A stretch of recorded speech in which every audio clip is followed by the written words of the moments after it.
Well, we had a great morning. I got to sleep good last night, get up with the kids and Amy today and had breakfast, and went over to the mall for a little bit. Just walked around. She hates shopping so much. But the kids wanted to go over to the mall for a bit and relax before we headed back. I got to stay close tonight. Yeah, you got a little of your mom in you in that regard. I got to stay close tonight. We have all the Kentucky horses also. And I wanted to watch Blanton's Blue race. I wanted to see him race at Goshen. I didn't know how he'd race.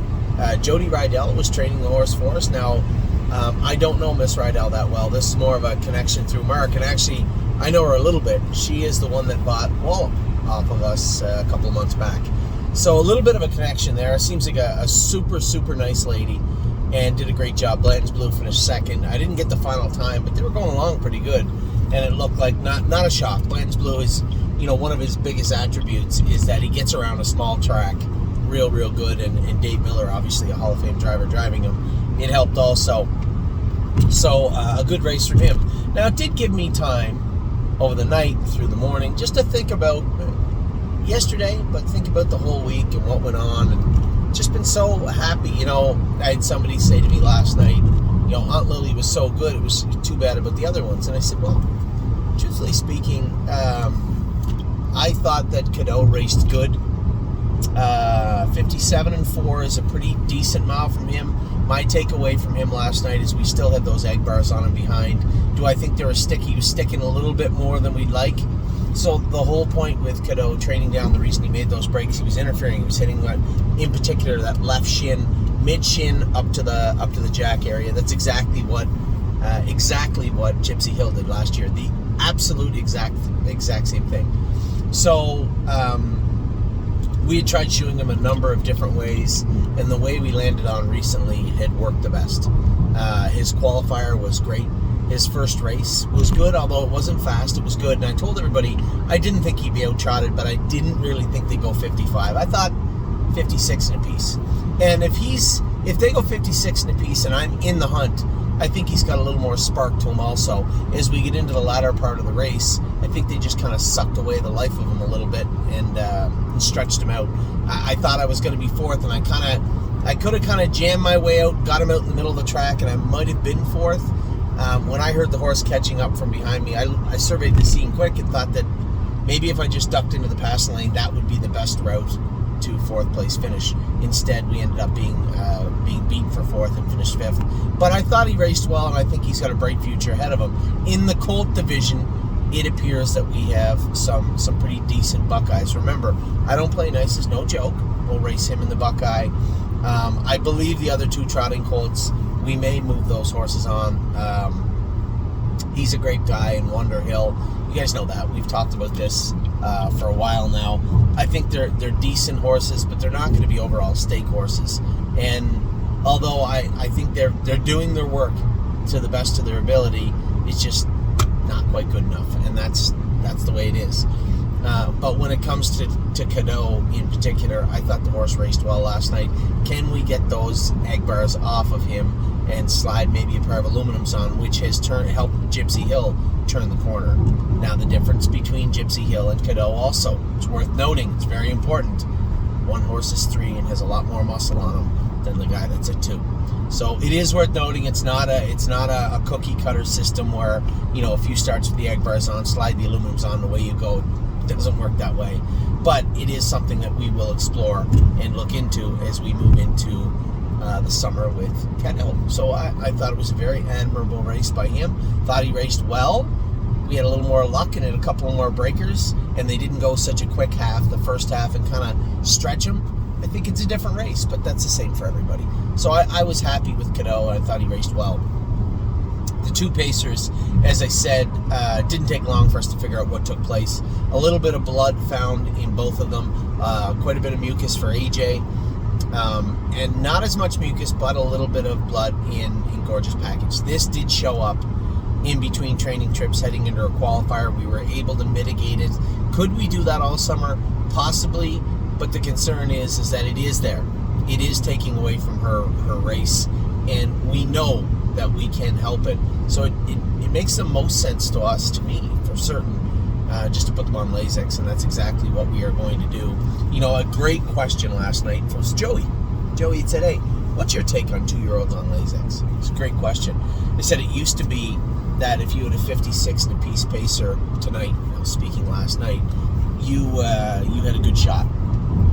But nowadays, 56 just isn't going to cut it, is it? 54 and 3, 54 and 4 last night hooked us a 6 and 7 in the pacing divisions. And those, as I said, it is worth mentioning and it is worth stressing that just because last night was the next generation doesn't mean there are other very, very good horses. Jason made a good point. He said Burke raced a really nice down by the seaside yesterday also in Pennsylvania. So did Brian Brown. There are some legit heavy hitters waiting for the Sire Stakes ranks in Ohio, and not that Rose Run AJ and Gorgeous Package can't do. They probably can. But we're more apt to give them a start. I'd like to, and to take nothing away from the other horses because the Buckeyes going to be stacked also, but I would like to punch below our weight for at least a start, to let them get their legs under them, let them start to feel good about themselves and get their confidence up. If we're going to take a run at these good horses again, let's do it the right way and give these horses a fighting chance, which would be give them some confidence heading into their next start. Nothing. And then, of course, Aunt Lily was great last night. I had said it in our opening. You guys will get the email. We didn't win them all, but we won one of them. And it was a great feeling. I was kind of overly confident when I cleared to the front, knowing what I had heard going into the first turn. The horse on the inside run definitely interfered with somebody. A quick look over my shoulder and, survey the scene coming in front of the stands. You got Chris Lems, and there's not a whole lot else there, right? The horses that were going to be my toughest competitors in the latter part of the race had not shown up. I had already stole 3/8 of the mile. They weren't going to beat me. And I was pretty confident of that as we headed in front of the stands. And Aunt Lily just stamped an exclamation mark on that race. But again, make no mistake, just because there weren't horses in the next generation that wanted any part of her last night doesn't mean there won't be plenty of them waiting for her in the Sire Stakes division as we move into the summer. And also, speaking about earlier yesterday, Freedom Hill most definitely is a Sire Stake filly. I said it was my own hubris, I guess, my own arrogance when I was speaking to Jason. We didn't need to have her zinging tight yesterday, so we didn't. And she was a little bit flat, which meant that Ronnie's horse, who I didn't see coming, I did in the race. There was nothing I could do about it. Freedom Hill raced well, but she will not be flat-footed when she races in the Sire Stake race a week from today, I believe, is when they race there. Now it makes for a tough thing for me. Ollie, we were going... Oh, look, the hair's a little long.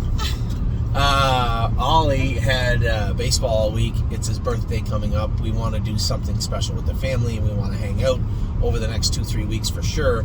It's going to be difficult, but I planned for us to go to Oak Grove. Now, during that Oak Grove visit next week is when Ollie's supposed to try out for a little bit of an all-star team. And you wanted to do that, right? Ollie?